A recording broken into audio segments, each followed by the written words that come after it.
கோலங்கள் 2 எப்ப சார் வரும்? கோலங்கள் 2 வந்து ரொம்ப எதிர்பார்த்து அது பண்ணணுன்ற மாதிரி இருந்தது. இப்பொழுது அது தெரியல. தெரியலன்னா அது கதையே பண்ணி வச்சேன் நான். ஓகே.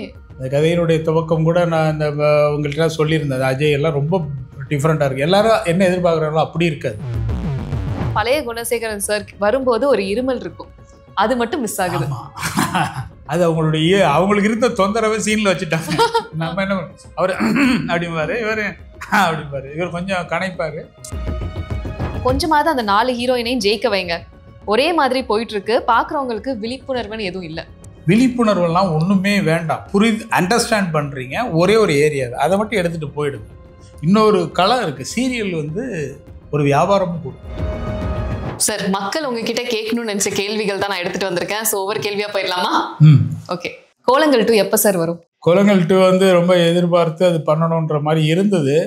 பட் சில சூழ்நிலைகள் வந்து அது தயாரிப்பு நிர்வாகம் வேறையாகவும் இங்கே சேனலாகும் இங்கே பண்ணுறது. ஏன்னா ரைட்ஸ் அவங்கள்ட்ட இருக்கும், அந்த தயாரிப்பு நிர்வாகத்துக்கிட்ட இருக்கிறது. அது வாங்கி இங்கே பண்ணுறதுன்னா அது சில நடைமுறைகளில் சில இது இருந்தது. அதனால வந்து கொஞ்சம் தள்ளி போயிட்டு இருந்தது. இப்பொழுது அது தெரியலன்னா அடுத்தடுத்து நம்மளுடைய பயணங்கள் வேறையா நம்ம எதிர்நோக்கும் போது திரும்ப அவ்வளோ நீளமான ஒரு விஷயத்த பண்ண முடியுமா அப்படிங்கிறது ஒரு யோசனையாக இருக்குது. அதனால் அது காலத்தில் வரும், அப்படி வருங்க, காலம் தீர்மானிக்கணும். ஓகே. வந்தால் அதே கேரக்டர்ஸ் வச்சு பண்ணுவீங்களா? இல்லை, எனக்கு பொறுத்த வரைக்கும் அது கதையே பண்ணி வச்சேன் நான். ஓகே. அந்த கதையினுடைய துவக்கம் கூட நான் இந்த உங்கள்கிட்ட சொல்லியிருந்தேன். அஜய் எல்லாம் ரொம்ப டிஃப்ரெண்ட்டாக இருக்குது. எல்லாரும் என்ன எதிர்பார்க்குறாங்களோ அப்படி இருக்காது. ஒரு கேரக்டர் தன் வாழ்க்கையில் அவ்வளோ முதிர்ச்சி பெற்றால் இந்த தளத்தில் எப்படி இருப்பா, அந்த முதிர்ச்சியோடு புதிய தலைமுறை இணைகிற ஒரு கதையாக இருக்கும். ஒரு டாப் 3 ஒரு 4-5 கேரக்டர்ஸ் இருக்கும், அவ்வளோதான். மற்றது எல்லாமே புது கதாபாத்திரங்கள். வாழ்க்கையை தானே பயணம். என்னுடைய 2ஆம் கட்ட இடைவேளைக்கு பிந்திய பயணத்தில் நான் வேற ஊருக்கு தானே போகிறேன். அப்போ என்னோட சேர்ற புது மனிதர்களும் வருவாங்க. அதை மாதிரி ஒரு கதை இருக்கும். ஆனால் இவங்களுடைய உயரம் வேறையா இருக்கும். இந்த கேரக்டர்ஸ், இந்த அபி, இந்த மாதிரி கேரக்டர்ஸுடைய உயரம் இது வேறையா இருக்கும். இன்னும் பக்குவப்பட்டது மட்டும் இல்லை. இப்போ அவ கடைசியாக எங்கே முடிச்சவங்க ஒரு தொழில் முனைவோராக இருந்து ஒரு வீடு கட்டுறது கடவுள்னு நினைச்சப்ப இதெல்லாம் விஷயமே இல்லை. வாழ்க்கையில் சக மனிதர்களுக்காக வாழணும்னு நினைக்கிறவ இப்போ எப்படி இருப்பா? அப்படி இருக்கணும். அவளுக்குள்ள ஒரு அரசியலும் வந்திருக்கும். இப்போ ஒரு அரசியலும் உள்ள வந்துடும்ல. மனுஷனுக்காக நியாயம் கேட்டால் அங்கே ஒரு அரசியல் தடுக்கும், அதுக்குள்ள ஒரு புது அரசியல் உள் நுழையும். அப்போ அவள் அந்த தளத்தில் இருப்பா அப்படிங்கிறது அது கதை. நீங்க சொல்றப்ப எக்ஸைட்டடா இருக்கு. ஸோ அதுக்கேற்ற மாதிரி தான் எல்லாரும் வெயிட் பண்ணிட்டு இருக்காங்க. ஆமாம், அதே தான் மற்றவங்க இருப்பாங்க. அப்படியே இன்னொரு சேஞ்சு பண்ணால் இன்னும் இதை விட பக்குவப்பட்ட நிலையில எப்படி அந்த பொண்ணு இருப்பாங்க. ரெண்டாவது அது சீக்வல் மாதிரி வர்ற மாதிரி இருக்கும். ஆனால் அது புது கேரக்டர்ஸ் உள்ளே இருக்கும். அப்படியே சீக்வல்னு சொல்லாமல் அப்படியே அந்த 4 கேரக்டருடைய பயணம் வேறையா இருக்கும். இந்த கதைக்கும் அதுக்குமான சம்பந்தம் இருக்கவே இருக்காது. ஆனால் தன்மை இருக்கும். அந்த ஒரிஜினாலிட்டி மாறாம அப்படியே இருக்கும். ஒரிஜினாலிட்டி இல்லை, விஷுவலே மாறி இருந்ததுல. ஆமாம், வாழ்க்கை முறை தான். நான் நேற்று வரைக்கும் வந்து இங்கே ஊரில் இருந்து இப்போ நான் சுவிட்சர்லாந்தில் வாழ்ந்துக்கிட்டு இருக்கேன்னா என்னவா இருக்கும்? ஒரு காட்சியோ மனிதர்களுடைய ஒரு கேரக்டரைசேஷனோ இல்லை அவங்க பழகுற வேற மாதிரி தானே இருக்கும். ஆமாம், அந்த மாதிரி ஒரு விஷயமா இருக்கணும்னு நான் நினைச்சேன். அது மாதிரி யோசிச்சேன், அவ்வளோதான். ஓகே. சீக்கிரமா நாங்களும் எதிர்பார்க்கிறோம் அந்த விஷயத்த. தெரியல அது எப்படி வரும். அதாவது எப்பயுமே சார் இப்போ ஒரு பேர் வந்து ட்ரெண்ட் ஆயிட்டாங்கன்னா அதை பத்தின கேள்விகள் வந்து வரும். அதுக்கேற்ற மாதிரியான ஒரு கேள்விதான் இது. மதுமிதா ஜனனி. ஸோ சீசன் 1ல வந்து மதுமிதா அண்ட் சீசன் 2ல வந்து சக்தியோட பேரா எங்களால் அக்செப்ட் பண்ணிக்க முடியல வேற ஒருத்தவங்கள அப்படின்ற மாதிரி ஒரு கமெண்ட் போட்டிருக்காங்க. ஸோ சக்தியுடைய சபரியுடைய மனைவி தான் அதை பற்றி யோசிக்கணும். பரவாயில்ல, ஆடியன்ஸ் யோசிக்கிறாங்க. ஓகே. இல்லை, எனக்கு அப்படியெல்லாம் தோணல. மது பற்றி ரொம்ப நல்லா போடணும், அதுதான். மற்றபடி வந்து இப்போ வரைக்குமே சமீபத்தோட அந்த பொண்ணுக்கு பர்த்டே ஆச்சு, நாங்கள் விஷ் பண்ணோம். பார்வதிங்கிற ஜனனிக்கும் அந்த இதுக்கு பேர் நல்லா செட் ஆச்சு. ஏன்னா கொஞ்சம் அந்த உங்களுக்கு அந்த ஹைட் வீட்லாம் நீட்டாக அது செட் ஆச்சு. அந்த பொண்ணோட ஒரு சீரியஸ் இருக்கும், சீரியஸான டஃப் நல்லா பண்ணக்கூடிய இது இருக்குது. எல்லாருமே நல்ல ஆர்டிஸ்ட் தாங்க, யாரையும் நம்ம இவங்க சிறப்புன்னு சொல்லலை. ஃபர்ஸ்ட் பார்ட்டுக்கு மதுமிதா கரெக்ட், செகண்ட் பார்ட்டுக்கு பார்வதி கரெக்ட், அப்படிதான் நான் நினைக்கிறேன். சார், புது குணசேகரன் சார் பட்டையை கலப்புறாரு. அவங்கள பார்க்கும்போது பழைய குணசேகரன் சார் போலவே இருக்கு. ஆனால் பழைய குணசேகரன் சார் வரும்போது ஒரு இருமல் இருக்கும், அது மட்டும் மிஸ் ஆகுது. அது அவங்களுக்கு இருந்த தொந்தரவை சீனில் வச்சுட்டாங்க. நம்ம என்ன அவர் அப்படிம்பாரு, இவர் அப்படிம்பாரு, இவர் கொஞ்சம் கணைப்பாரு. ஸோ இது ஒரு விஷயம் புரிஞ்சுக்கணும். அவருக்கு இருந்தது இது எல்லாருக்கும் தெரியுமானது இல்லை. அவர் வந்து 2 நாள்ல அவ்வளோ பக்க வசனங்களை பாட்டு பயந்துட்டாரு மாரிமுத்து. ஏன்னா படங்கள்ல ரொம்ப கம்மியான வசனங்கள் இருக்கும். இரண்டாவது இந்த எனக்கு கொஞ்சம் நகைச்சுவை உணர்வு, நான் ஆன் ஸ்பாட் நிறைய போடுவேன். அதை அவருக்கு அதை வாங்கி அழகா பண்ணி அவர் அந்த மெருகேற்றுறதுல கரெக்டான காம்போ இருந்தது. அது வந்து இல்லைன்னு சொல்ல முடியாது. ஏன்னா நானே மெட்டிவலி என்னுடைய கேரக்டர் வெற்றியடைய காரணமே அதுதான். அந்த சந்தோஷங்கிற இப்போ அதுக்கு நிறைய வந்து விஷயங்கள் வந்து என்னால் வந்து நான் ஆக்சுவலாக பயங்கர நக்கல் கேரக்டர். எல்லாரும் என்ன சீரியஸாக நினச்சிட்டு இருப்பாங்க. சீரியஸ்ன்னு இருக்கும், ஆனால் நக்கலாக பேசும்போது நல்லா வரும். அது இதில் நிறைய போடுவோம். இந்த பெண்களுக்கு போடுற முக்கால்வாசி அப்படி வந்து சேர்றது தான் நிறைய போடுவோம். அது அவங்களுக்கும் நல்லா ஈஸியாக வாங்கி அது அழகாக அவங்க சேர்த்து போடும்போது நல்ல காம்போ. நந்தினி, ரேணுகா, அதில் இவரும் அந்த பழைய ஆதிகுணசேகரனுடைய காம்போ, நம்ம இவர் மாரிமுத்து. ஸோ அந்த காம்போங்கிறதுக்கு வந்து ஒன்று கொடுக்காம ஒன்று பெற முடியாது. ஒரு ஆர்டிஸ்ட்டு அதை வாங்கி அவங்க ப்ராசஸ் பண்ணி திருப்பி போடுறாங்கல்ல, அது இன்னும் நேர்த்தியாக இருக்கும். ஸோ இதை வந்து தனித்துவமாக பிரித்து பார்க்க முடியாது. ஆனால் ஒரு ரைட்டர்கிட்ட பேசிக்கலாக இருக்கணும். சட்டியில் இருந்தால் தானே ஆப்பையில் வரும். எதுவுமே இல்லாமல் சட்டியை மட்டும் காமிச்சு நடிங்கன்னா எப்படி நடிக்க முடியும்? பண்ண முடியாது. அப்போ அந்த காம்போவில் அது கரெக்டாக இருந்தது. இவர் வரும்பொழுது இவர் வந்து ஒரு ரொம்ப சீரியஸ் லுக் அவருக்கு இருக்கு. அப்போ அதனால தான் நாங்கள் மாற்றணும். நாங்கள் நகைச்சுவை போட முடியாது, அவ்வளோ என்னால் போட முடியும். ஆனால் இவருக்கு வேண்டாம் நான் வச்சதுக்கு காரணம் இந்த சேஞ்ச் ஓவரில் ஒரு சீரியஸ் லுக் அதிகமாக இருக்கிறதுனால இவர் அப்படியே கொண்டு போயிடலாம் அப்படிங்கிறது தான் எங்கள் எண்ணம். அப்படி இருந்த பொழுது அது இவங்களுக்கு அந்த சடன் டெத், அவருடைய திறமைங்கிறத தாண்டி ஒரு மனிதனுடைய மரணம் எல்லாரையும் பாதிக்க வச்சிருது இல்லையா? அந்த ஃப்ளைட் கிராஷ் நடந்தது, இன்னும் அந்த குழந்தைகளுடைய ஃபோட்டோவை பார்த்தா தாங்க முடியல. இப்போ ஏர் இண்டியா அந்த ஃப்ளைட்டில் பார்த்தீங்கல்ல, அந்த தாத்தா ஃபோட்டோவை போட்டு அந்த ஃபோட்டோவை போட்டிருக்காங்க. எவ்வளவு கொடுங்க. இப்போ எது இதுவாக இருக்குன்னா, மனிதனோட அந்த திடீர் மரணம் வந்து அந்த நல்லா நடிச்சாருங்கிறத தாண்டி அதை பொறுக்க முடியல. அது என்ன ஆயிடுச்சுன்னா, ஐயா அவர் செத்து விட்டார், அவருக்குள்ள இவர் வந்து ஒரு விரோதியாக பார்க்குற மனநிலை அளவுக்கு அது இருந்துச்சு கொஞ்ச நாள். அப்புறம் அது செட் ஆச்சு, அப்புறம் மாறிச்சு. இப்போ அது இவருடைய ரோலை பண்ணிட்டு இருக்காரு அப்படிங்கிற அளவுக்கு அது வந்துருச்சு. அண்ட் எனக்கு ஒரு கேள்வி என்னன்னா, சந்தோஷுடைய கேரக்டர் சொன்னீங்க இல்லையா, சந்தோஷ் வந்து இந்த மாதிரி கத்தி அந்த மாதிரி எல்லாம் பேசுற ஆள் இல்ல. பட் ஆனா அவரு சாதாரணமா கேஷுவலா இருக்கிறத பார்த்தாலே கோவம் வரும். ஆமா, இப்ப ரீசெண்டா வந்துச்சுன்னு சொல்லி நான் இப்பதான் கொஞ்சம் கவனிச்சு பார்த்தேன். பயங்கர ஹிட் இந்த திரும்ப விகடன்ல வருது போல. விகடன் இதுல நான் கொஞ்சம் சந்தோஷ் தான் ஹீரோன்னு சொல்லி அதுல கமெண்ட்ஸ். என்ன காரணம்னா, இன்னைக்கு அட்வான்ஸா பேசியாச்சு விஷயத்த. அட்வான்ஸா பேசுன தாட் இருக்குல்ல, இந்த ஓவர் சென்டிமெண்ட்லாம் பண்ற இடத்துல ப்ராக்டிக்கலா பேசுற ஒரு கேரக்டர் இப்போ ரொம்ப பிடிச்சி போச்சு. இப்போ நீங்க எந்த எபிசோடு எடுத்து பார்த்தாலும் அந்த கமெண்ட்ஸ் அதிகம் வர ஆரம்பிச்சது. அப்போ காலம் எப்படி பார்க்குது பாருங்க. அட்வான்ஸா ஒரு விஷயம் சொல்லுவேன், அதுல பாத்தீங்கன்னா நிறைய விஷயங்கள் இருக்கும். நான் வந்து ஒரு கேரக்டர் வந்து நிறைய அதில் அது கான்ட்ரிபியூஷன் இருக்கும். அதில் பார்த்தீங்கன்னா என் மாமியாருக்கு உடம்பு சரியில்லைன்னு ஒரு இது இருக்கும், மெடிக்கல் இது வந்து செக் பண்ணிட்டு வர சொல்லுவாங்க.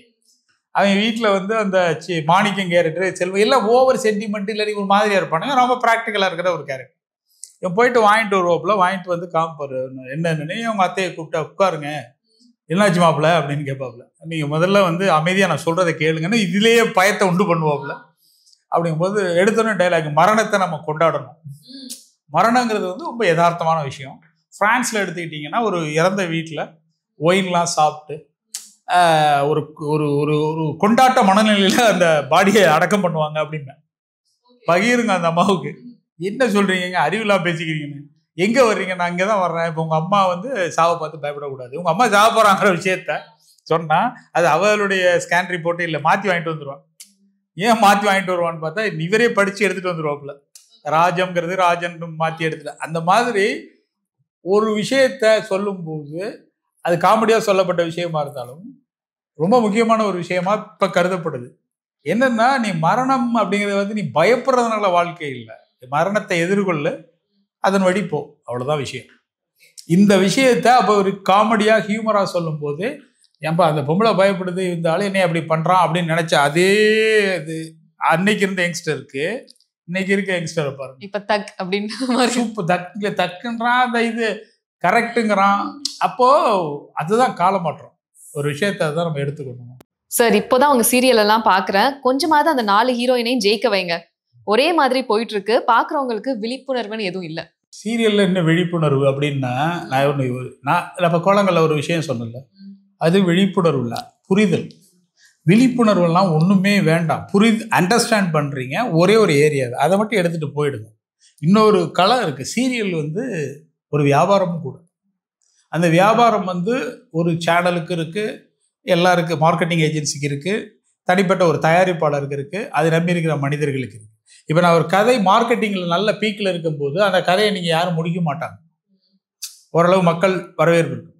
அப்போ அந்த மெகா சீரியலில் அங்கங்கே எடுக்கணுமே ஒழிய டெய்லி உங்களுக்கு புத்தி சொல்கிற விஷயமாகவும் இருக்காது. இவங்க சொல்கிற விஷயம் அங்கே அந்த ஆடியன்ஸுக்கு பிடிக்காது, ஒரு ரூரல் ஆடியன்ஸுக்கு பிடிச்ச விஷயம் இங்கே இவங்களுக்கு பிடிக்காது. இப்படி நிறைய மாற்றம் இருக்குது. அதனால பெண்கள் முன்னேறது, பெண்கள் முன்னேறணும்னு சொல்லியாச்சு இல்லையா, அவ்வளோதான். அதுக்கப்புறம் அவங்க தான் முன்னேறணும். ஆமாம், முன்னேறுவாங்க, அவ்வளோதான். முன்னேறினா கிளைமேக்ஸ் தான். அதுக்கப்புறம் அவங்க நல்லா இருக்காங்கன்னா அவனுக்கு பிடிக்காது. ஒருத்தர் கேட்டாரு, கோலங்கள்ல ஒருத்தர் எனக்கு நீண்ட கடிதம் எழுதினார். என்ன இது ஆபீஸ்ல வேலை பார்க்காம பேசிக்கிட்டே இருக்காங்க அப்படின்னு. களம் சார், அது கதை இல்லை. கதை அந்த பொண்ணு வேலை பார்க்குறா, அந்த ஆஃபீஸில் அவருக்கு ஒரு பிரச்சனை வருது அவங்கள, ஆனால் அது 2 நிமிஷத்தில் முடிஞ்சு போயிடுது. அடுத்த காட்சி வீட்டுக்கு போயிடுது. அந்த நேரத்தில் வேலை செஞ்சுருப்பாங்கன்னு அர்த்தம். நிறைய சினிமா விமர்சனம், அரசியல், வியாபாரம், இப்படி அனைத்தும் சொல்லுங்கள், உங்ககிட்ட இருந்து இதெல்லாம் எதிர்பார்க்குறாங்க. சினிமா விமர்சனம்னா நான் எனக்கு தமிழ் சினிமா மேலே கடும் கோபம்னே சொல்லலாம். கடும் கோபம் மட்டும் இல்லை, எனக்கு நிறைய வருத்தங்கள் உண்டு. நான் இப்போ விரைவில் பண்ண போகிறேன். என்னென்னா, ஒரே மாதிரியான கதையாக்கங்களில் இருக்குது. பக்கத்தில் உடனே வழக்கமாக என்ன பண்ணுவாங்க, அந்த மலையாள சினிமாவை பாருங்கள் அப்படிம்பாங்க. அதில் முக்கால்வாசி உண்மையும் இருக்கேன். நான் ஒரு இலக்கியம் வாசிக்கிறேன் அப்படின்னா, நான் எல்லா தமிழ்லேயும் வாசிக்கிறோம், மலையாளத்தில் டிரான்ஸ்லேட் பண்ணதை தமிழில் வாசிப்போம். அதே மாதிரி பெங்காலே வாசிக்கிறோம். ரஷ்யா எழுத்து தான் நமக்கு ஃபஸ்ட்டு நமக்கு 5 ரூபாய்க்கு ஒரு புத்தகம் வந்தது. நான் இப்போ உங்களுக்கெல்லாம் நீங்கள் இப்போ பிறந்திருக்க மாட்டீங்க.